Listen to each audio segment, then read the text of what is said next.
I want to ask first, how many of you know Chinese or are studying Chinese? Because almost everybody, good. I'm going to give examples in Chinese then, and your teachers can listen to how well you absorb them, okay? With your permission, I also want to take off my jacket just so that it's, I feel a little bit cooler. My topic today is politics in the Chinese language. This is a phrase that I borrowed from George Orwell. If you've heard of the famous essay that he wrote called Politics in the English Language. Great essay, a great writer. I recommend both to you. Here's a line from it, though. Political language is designed to make lies sound truthful and murder respectable, and to give an appearance of solidity to pure wind. That's not all I'm going to talk about today, but that's why I picked this as my topic for you. In China, as in many places, and at many times, roughly speaking, one can distinguish official language from ordinary daily life talk. Now, I stress that this is not peculiar to China, and in fact, in China, it's a fairly old thing. In the imperial days in China, there was something called guanhua, official talk, that the officials did in order to talk to each other because they didn't speak the same dialects, and ordinary people spoke their ordinary dialects, and it was at a different level. But it's gotten more intense in the last part of the 20th century because of the whole Maoist revolution, when official language was no longer just for officials. In daily life, people had to come in contact with it. In political study meetings, you had to have your 政治表现. You had to say the right words in the right way, and so on. So it became not optional for ordinary people to not master, but at least handle this official kind of language. So even today, you can see two kinds of language in China, in the newspapers, in the radio, in political meetings, official meetings, Olympics opening ceremonies, any place that politics touches, it's one kind of style. And unofficial language in daily life, buying fish in the market, telling Junior to come in out of the rain, pass the soy sauce, will you? That different kind of language. The internet is a fascinating kind of crossover here because the internet is the first medium that also includes ordinary language. Before, it was pretty clear that newspapers, radio, TV, any medium had the official language in it, and ordinary language was oral. But the internet crosses that a bit. The internet also has got a lot of lively unofficial language on it these days, and I'll get into that in a moment. The first point I want to make about these two levels of language is that there is a distance between them. Even though you handle both, there's a distance. And I want to just tell an anecdote that made me realize this with considerable force the first time I realized it. I went to China to do research in 1979, which was pretty early for Westerners to be able to come in and do research in China. And my wife was an English language teacher, and we were living in this little apartment, and some of her students came over to meet us, and they were nervous, meeting these foreigners. And they'd heard this game, charades. They'd heard what charades is, okay? So they want to play charades, so we taught them charades. And they go out in the hallway to think of what they're going to act out for us and split into laughter, uncontrollable laughter. They came back in and acted out class struggle. You guys laugh. They thought it. And why do we laugh? We laugh because the official, not to say fearsome connotations of that phrase are at one level, and yet here you are playing a game with foreigners in an informal setting at another. That incongruity generates laughter. This led me to start to read about the psychology of laughter. There's a little book by Freud called Wit and its relation to the unconscious. And Arthur Kessler has good examples. And I won't go into all of these essays, but tell you the nub of it that I learned was that humor, especially linguistic humor, often results from the falling down from one level to another.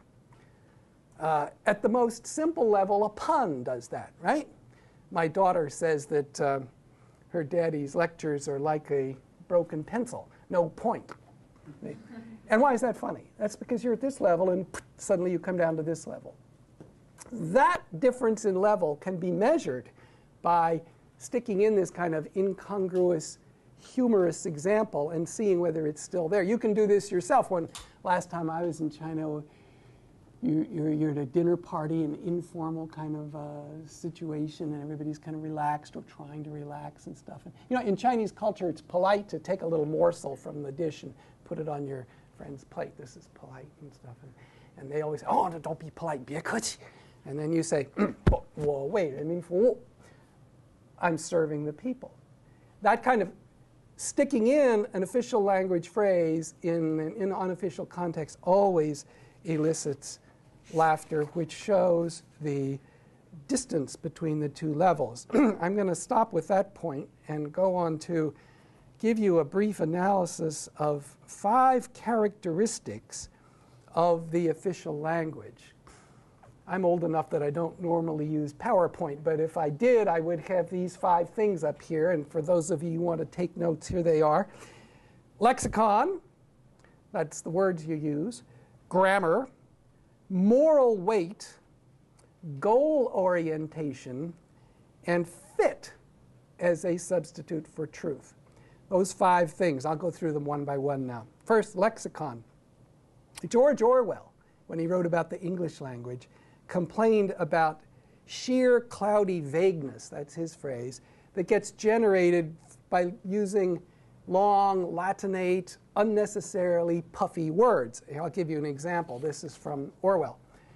Defenseless villages are bombarded from the air, the inhabitants driven into the countryside, the cattle are machine gunned, the huts are set on fire with incendiary bullets. This is called pacification. Millions of peasants are ribbed of their farms and sent trudging along the roads with no more than they can carry. This is called transfer of population or rectification of frontiers. People are imprisoned for years without trial or shot in the back of the neck or sent to die of scurvy in Arctic lumber camps.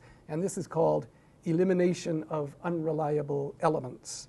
Such phraseology, says Orwell, is needed if one wants to name things without calling up mental pictures of them.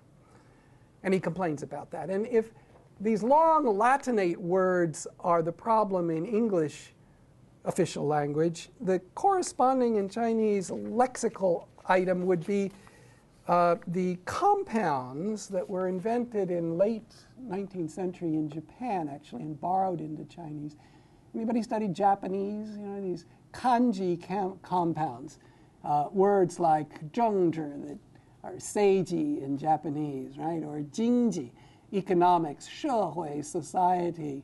All of these things weren't in Chinese 300 years ago. They're neologisms borrowed via Japanese. And the Chinese official language is full of them. Words like 形势, situation, 局面, condition, 情况, circumstances, 措施, measures, 动向, trends, and so on.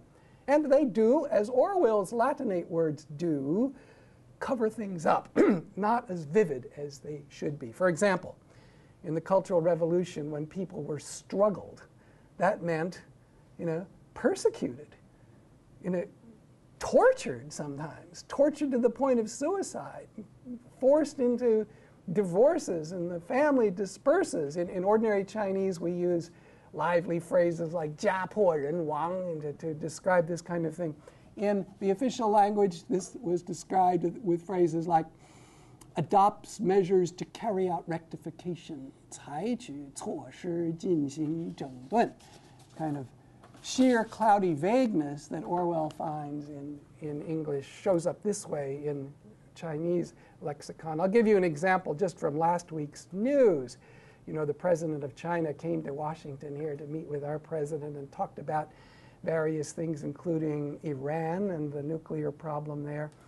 And this is a quote from the Chinese foreign ministry spokesman about it, about China's position. And just for fun, I'll give you in Chinese for those of you who study Chinese. 中国希望有关方面继续加以外交努力，并积极寻找有效措施，以对话与交涉方式进行解决。roughly in English, China hopes that various parties will continue to step up diplomatic efforts and actively seek effective ways to resolve the issue through dialogue and negotiation. I mean, pardon me, but this, to my ear, is just a bunch of words that is aimed at saying, now I've answered your question, without answering anything, without actually saying anything.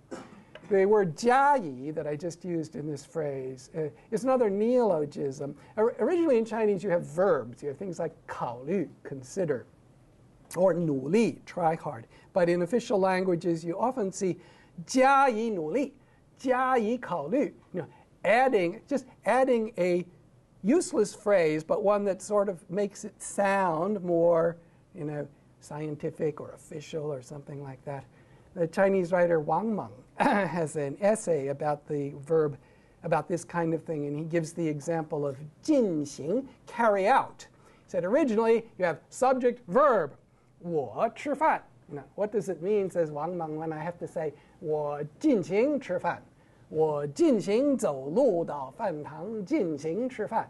Just an empty phrase. Okay, I'm going to stop on that point and go to grammar. That's my second point. Even grammar is different in the official language.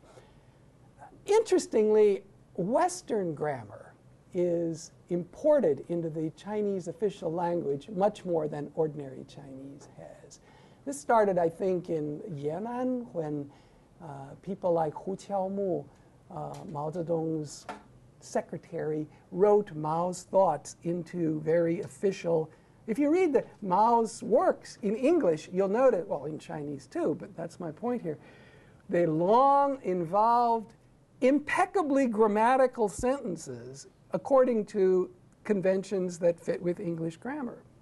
That certainly, as we understand, isn't the way Mao spoke orally. Things, again, turn into nouns a lot. 讨论, discuss, becomes 进行讨论, carry out discussions. The life of the communes has seen a very big raising. 公社的生活有很大的提高. There's a whole bunch of these examples collected in a set of books by a linguist named James Tai. Wrote it for the U.S. government a long time ago, but you can look into that if you want. Giving examples of how things that were originally lively Chinese verbs turn into nouns when they go into the official language. The word heroic, 英勇, in Chinese, suddenly at the height of the Cultural Revolution, the politically tightest time in China, turned into a noun, and Jiang Qing's heroes became 英雄的人物 instead of 英勇的人物. It's another example. In addition to grammar, or related to grammar, the very rhythms of political language phrases matter. Again, I take a lot of examples from the Mao period because it's an extreme time and therefore the examples are clearest, but I don't mean to imply that the same kinds of differences aren't there now. This too is from the Mao period. When you referred to the Communist Party then, you had to say the great, glorious, correct Communist Party. 伟大的、光荣的、正确的中国共产党. And those three adjectives had to be in that order. There had to be three of them. They had to be those adjectives. And even that rhythm was sort of official. Ta ta ta ta ta ta ta ta ta ta. If you wanted to say three adjectives plus a noun in an ordinary life context, let's say you had a beautiful, peaceful, comfortable home, and you said, my, 美丽的, what would you say? 美丽的、安静的、舒服的我家. It sounds crazy because the ordinary language doesn't do that. The official language not only did it, but had to do it when you use that phrase. My third point about the official language I call moral weight, and that's to say that terms that originally don't have a good or bad connotation come to take them on in the official language. Mao Zedong in the Cultural Revolution again was 我们心中最红的红太阳. And 最, which of course just means most, and it's not good or bad. You can be most evil or most good. But in that kind of context, anything that was 最 X, you knew that X was a good thing. You wouldn't say 最 tiny worm or something. 最 has to be a great, wonderful, good thing. The word 科学, scientific, automatically good. The word 主观, subjective, which from cognitive science point of view is neither good nor bad, but always bad in the official language. Sometimes phrases took on the same kind of good and bad connotation. A small group and a small group within a small group. Ever since the early 50s and right until Charter 08 last year in China, anybody that's a small minority within a small minority is bad. Now, in English, you could say, I think, can't we, in English, if we said Mao Zedong was a minority within the minority of great world leaders. I mean, he was among that group. But in Chinese, if you say Mao Zedong 是极少数的极少数的伟大领袖, when I give this example to Chinese audiences, they laugh. Because the 极少数的极少数的 pulls you toward thinking it's going to be a bad thing. And then it's Mao Zedong. That doesn't work.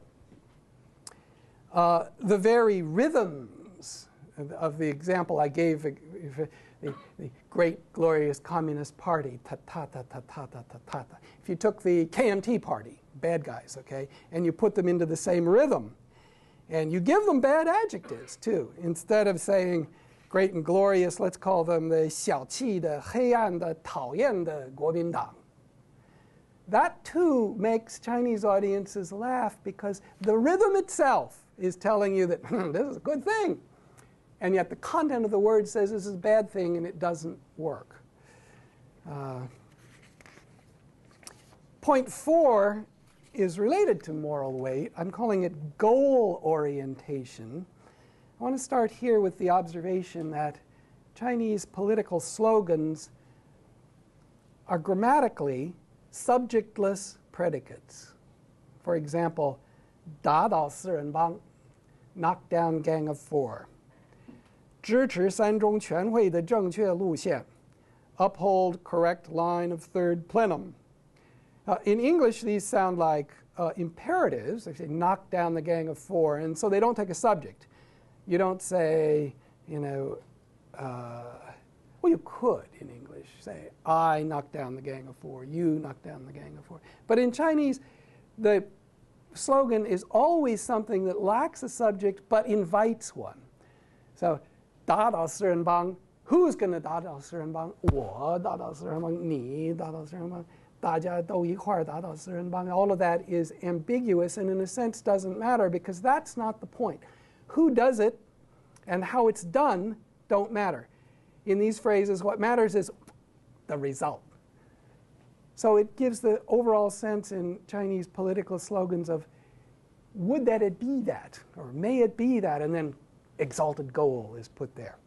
Another example of this is the Chinese word that's used in mainland political contexts a lot, gao. Anybody know this word? It came out of dialects in the communist movement and so on, but it became pretty standard in political language and then later in daily life. But it's a perfect example of what I mean by goal-orientedness because it's an empty verb. It can mean do or just bring about. You can 搞物理, which means study physics.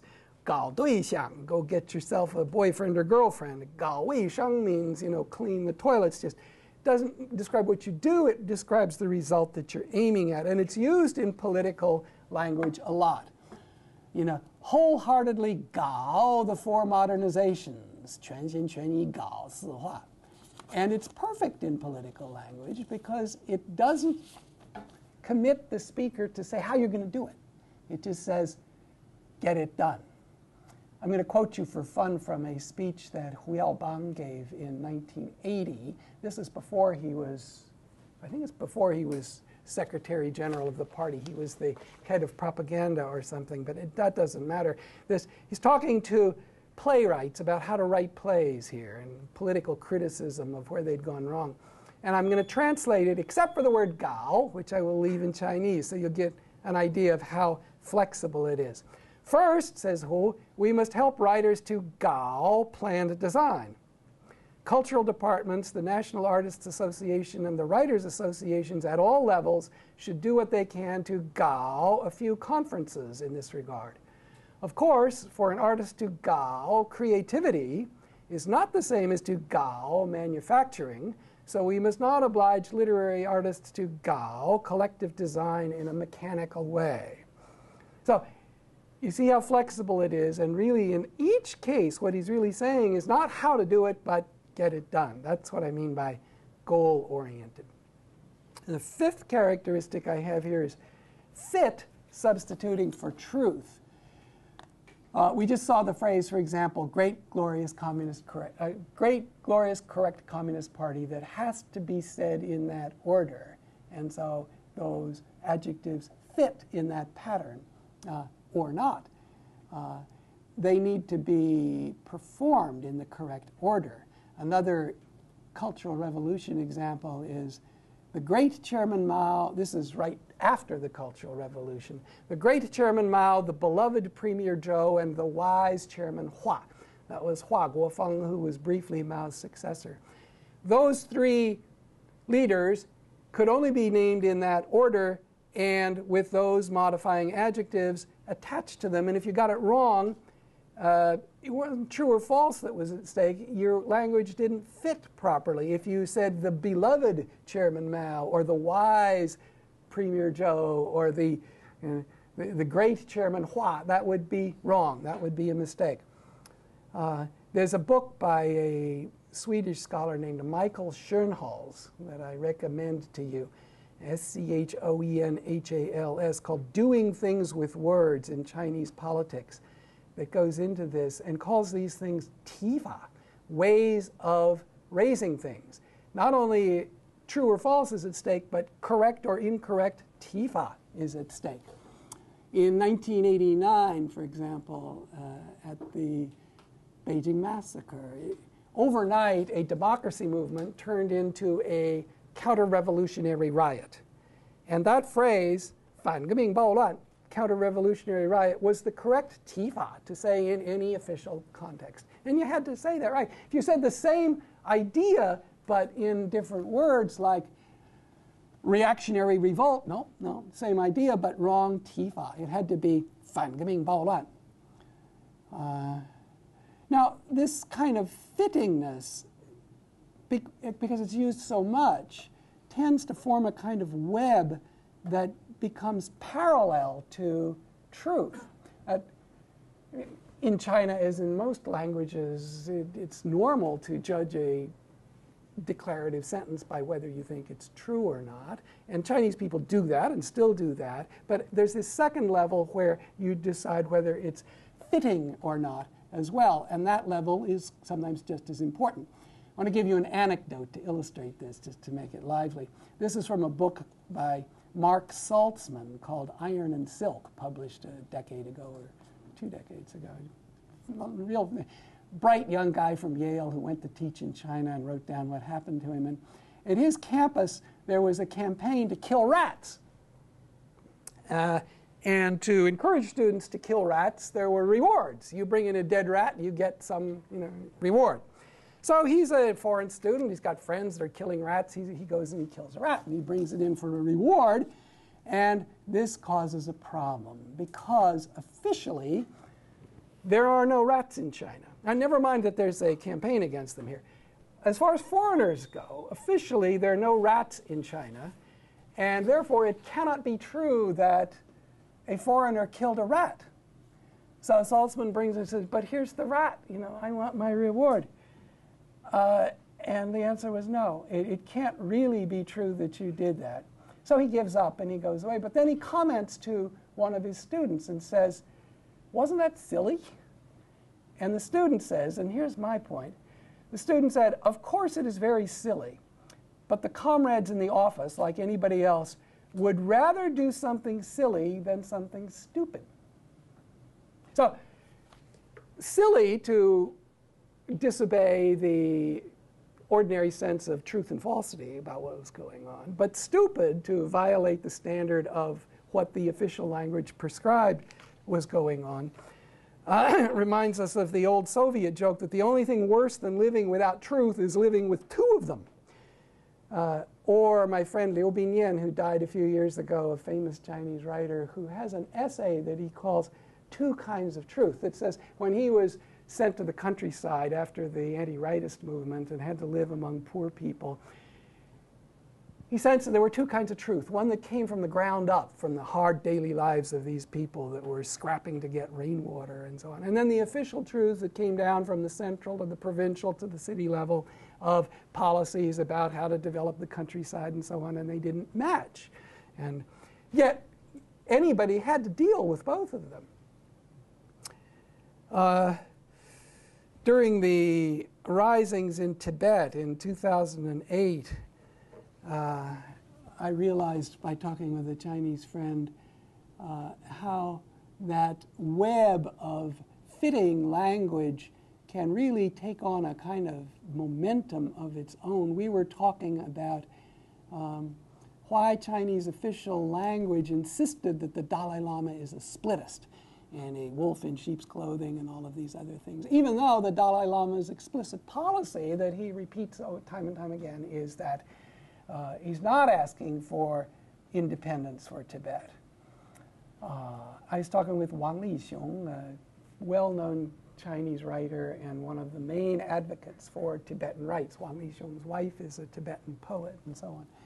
And there are several reasons why the government still wants to insist that the Dalai Lama is a splittist. Maybe they're really afraid of Orange Revolution and ethnic revolt. Maybe, some people say, they're just exaggerating the threat in order to stimulate nationalism among young people. Be anti somebody, okay, be anti the Dalai Lama in order for people's nationalism to come behind us.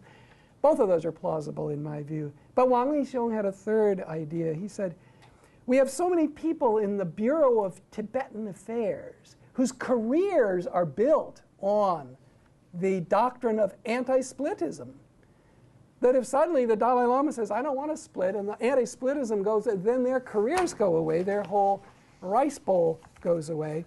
And that, too, is a reason. In fact, in Wang Lixiong's view, one of the main reasons why that kind of official language keeps going. Now, I've used about a half an hour. I want to address two more topics, if it's okay. You've got this language game where you've, in daily life, have to play the language. And I want to summarize how the two sides play the game. Now, these are both huge questions, and I can't go into everything, but just some of the tactics, first, that the regime uses in manipulating the language game, and the tactics that people use in playing it from the other side. The first principle from the regime's side is to hold the moral center stage and to put everybody else on the moral defensive. That's why, right from the early 1950s, there's such widespread use of the word peoples, 人民. You've got the People's Government, the People's Daily, the People's Literature, People's Post Office, People's Airline, People's Currency, National People's Congress, Great Hall of the People, People's Republic of China. I could go on and on and on. And all through this, the idea is that we, the political center, represent the people. Later, especially in the last decade or so, peoples has declined and China becomes the moral center stage. We represent China. And anybody who opposes us is anti-Chinese, Fanhua. Even Chinese dissidents who are as Chinese as you can be and want the best for their country as they can get labeled anti-Chinese on this principle of holding the moral center stage for the official language. The word leaders is another example. Top leaders all the way down to low-level leaders in Chinese, 领导. Now, a sociologist who goes to China and looks at what a 领导 does to the people below him or her, rules them, governs them, is their boss. A word like boss would fit much better than leader. Yet the term 领导 in Chinese comes from roots that suggest, well, 领 is this. 领 is what an usher does in the church. Lead you to your place. And dao, again, is sort of like you know, what a tour guide does on a bus. You know, you guide someone along. But so Lingdao is built from this connotation that you are willingly following me and I'm helping you go to where you want to go. When actually, sociologically, what happens with Lingdao is that they are telling you where to go. They are ruling you from the top down. So right at a fundamental level, like the word leader in Lingdao, you see this putting the official at the moral center stage problem. I don't have time to go into it, but Mao Chun and I both like to observe how the China watching community in America also buys into this. You know, using the word China to mean the top leadership of China without considering that China is 1/5 of the world and it's got a lot of other people that might not be having this view that's called the Chinese view and so on. But I won't go into that. I want to go back to how this works in China. If we, the speakers of the official language at the political center, hold the center stage morally, it follows that anybody who differs with us is A, wrong, and B, a minority. And that's why that phrase minority comes to have a negative connotation. It says to everybody, support us and you will be in the mainstream, and helps to induce among ordinary people self-censorship. And the self-censorship is strengthened by the use of often vague instructions from the top. There was a campaign in 1983, for example, against spiritual pollution, and just a couple of years ago, a campaign to wipe out untoward comment on the internet by calling it a campaign against obscenity and so on. Now, nobody's going to stand up and say, I'm for obscenity or I'm for spiritual pollution. So the moral connotations of the instructions are unambiguous. But the actual meaning of the prohibitions is often very vague. What is spiritual pollution? Back in 1983, when that phrase came out, young people were starting to wear long hair and bell bottoms and do, you know, disco kind of dancing and stuff like this. And that was presumably spiritual pollution. But exactly what did it mean? How long does your hair have to be in order for it to be spiritual pollution? And how long is okay? Nobody knew. There was no standard. How come somebody with hair this long gets criticized and somebody with hair this long for some reason doesn't? And that often happened. And that could happen for all kinds of other reasons. This is somebody's friend, or this is somebody's connection, or there's somebody just didn't get noticed and stuff. But the vagueness itself helped to induce self-censorship, because if I don't know where the borderline is, but I do know that something very evil is at stake, I'm induced to pull back in all kinds of ways. And that's a main reason why the official language likes vagueness. Another reason it likes vagueness is that it spreads the message widely. If you put up in the newspaper, you know, avoid spiritual pollution or obscene language, and you don't know where the borderline of obscene is, then it reaches all kinds of people who might be doing something, even though you, the authority, don't know about them and don't have them in mind. It also allows for arbitrary targeting, which an authoritarian government always likes to have. That is, here we are all in this room, and I have it in for Professor you know, I want to get him, right? So I say, don't do spiritual pollution. And then all of you do, you know, have your lunches or do what might be called spiritual pollution. But it gives me the authority to pick him out, because I want to pick him out. And the vagueness of the prohibition means I could pick anybody out, but it gives me, therefore, the flexibility to pick out the ones that I want. And finally, the vagueness is useful when you arrest people and interrogate them. Classically, in Chinese communist culture, when someone's arrested and accused of a crime, the first thing to do is to invite a confession, and to say that if you are frank, you will be treated leniently, and if you resist, you will be treated harshly. This is a set phrase.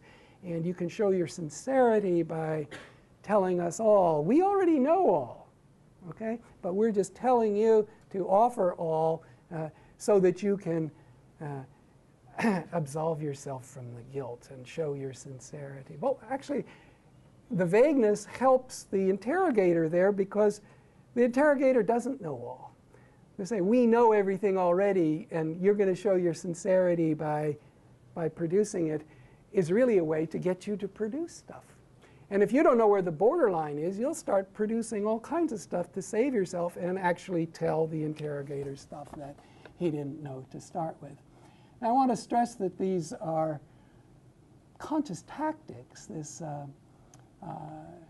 use of the phrase, for example, you yourself know the reason, all you need to do is confess, was used decades ago in China and was used up until even last year when Charter 08 came out. A related tactic to the vagueness, I want to give a couple of examples of this, is for the power holder to put out contradictory instructions, both sort of vague, but putting the burden of how to solve the contradiction on the person who hears the message. For example, in the late 1970s, after Mao Zedong died and Deng Xiaoping, the reformist leader, wanted to loosen things up. In 1978, he had a big party meeting where he said, liberate your thought. Don't be afraid of the past. 不要心有余悸，解放思想. Liberate your thinking. Okay? But at the same time, steadfastly hold to the four basic principles.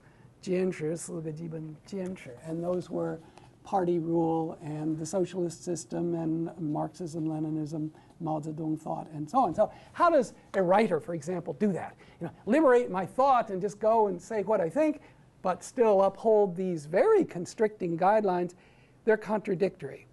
And a writer that doesn't do well at this can get criticized, but makes a mistake over here can get criticized. It puts the recipient in the position of taking the responsibility that even the leader can't really solve. This happened too at the Beijing massacre. The troops that came in to clear the square were told contradictory instructions. One was that the square has to be cleared by 6 a.m. no matter what. End of story. You've got to clear the square by 6 a.m. On the other hand, we don't want bloodshed. Bloodshed looks bad in the international press. So no bloodshed and absolutely clear the square. Here's your tanks. Here's your machine guns. Clear the square. No bloodshed. Now, how do you do that? And in fact, that wasn't done. I don't know if it could have been done. But here is another example of how contradictory, vague instructions are used from the government side of this language game. Another way that the official language is used from the government side is to announce phrases that the official media should stress or not. Here again, this scholar from Sweden, Michael Schönholz, has a wonderful book where he lists all of these things. Phrases like, don't use the Dalai Lama. The Dalai Lama is a renegade clique. Don't use it anymore. That was last month's phrase. These used to come out about every month. Now stress it differently. Phase out the phrase educated youth. Use the word appeasement with care, and so on. Before the handover of Hong Kong from Britain to China in 1997, there was a phrase, 港人治港, in the official Chinese media. Hong Kong will be ruled by Hong Kongers. For obvious reasons. They want to have the Hong Kong populace warm to the fact that it won't be such a drastic change. But right after 97, after the takeover happened, the internal instructions came down that said, don't stress that phrase anymore, which meant, leave it out of the press. Put instead the phrase 一国两制, one country, two systems, in the media. And within 一国两制, stress the 一国, one country, and play down the 两制, two systems. So there again, you don't see this on the surface when you read the newspaper, but these kind of fine-tunings of phrases happens. I'm running out of time, so I'm going to skip my last way that the government uses the language. I call it the red herring technique, and essentially it's just you want to oppose somebody, but you don't want to say that you're doing it, so you give another reason for doing it. And I have some lively examples of that, but we'll skip them. Maybe the liveliest example is the Chinese rights lawyer Chen Guangcheng, who's blind and who made his career by protecting women from forced abortions if they were pregnant for the second time and so on. Because, of course, China has a one-child policy, but it's still illegal to do forced abortions, and he was reading the law and saying you can't do this and stuff. Well, he's in jail now. He's serving a 4-year prison sentence on the charge of obstructing traffic, which allegedly is because at one of the demonstrations in his favor, there were people who blocked an intersection or something. Well, obviously that's not why the local government wants to get him, but that's what they use in order to do it, because they need to save face. Face is and this moral center face is very important in Chinese politics. I want to make some comments on how the ordinary people respond. The commonest way to respond to the language game is to surrender to it, to use it, to go along with it. And I'll give you an anecdote here. This happened when I was working in 1988. Not for the embassy, by the way. Professor Yu said I was working. I've never worked for the U.S. government or any government at all. You know, some people in China think I work for the CIA, but if they knew the CIA or me, they would know that that's impossible. I was working for the National Academy of Sciences that had a scholarly exchange program, nation-to-nation level, and was involved in doing a lot of arranging of joint research and stuff. And there was a research site in Shandong, in a county called Zhouping, where American anthropologists and sociologists and historians were going to study and stuff. And the officials at this local county in Zhouping came to me, this American official, and said, we need you to do us a favor. Well, what's that? Well, we need to buy a Jeep. Okay, buy a Jeep. We have the money. We're not asking you for money. We're asking you for a declaration that you sign that says that this Jeep is for the Americans who are doing research, because otherwise we can't get the Jeep. We need this. And yeah, but it's really your Jeep, right? It's not really for them. No, don't worry about that. Just sign. You know? They made it very clear that I would be unfriendly if I didn't sign this statement. So I felt some moral qualms about it, but I anyway signed. Okay, here, this Jeep. 2 weeks later, the same group of officials come back and says, we need another declaration from you. What's that? We need you to sign this statement saying that the Jeep is not for Americans. It's only for Chinese. Why is that? Because our money is the local currency, the renminbi.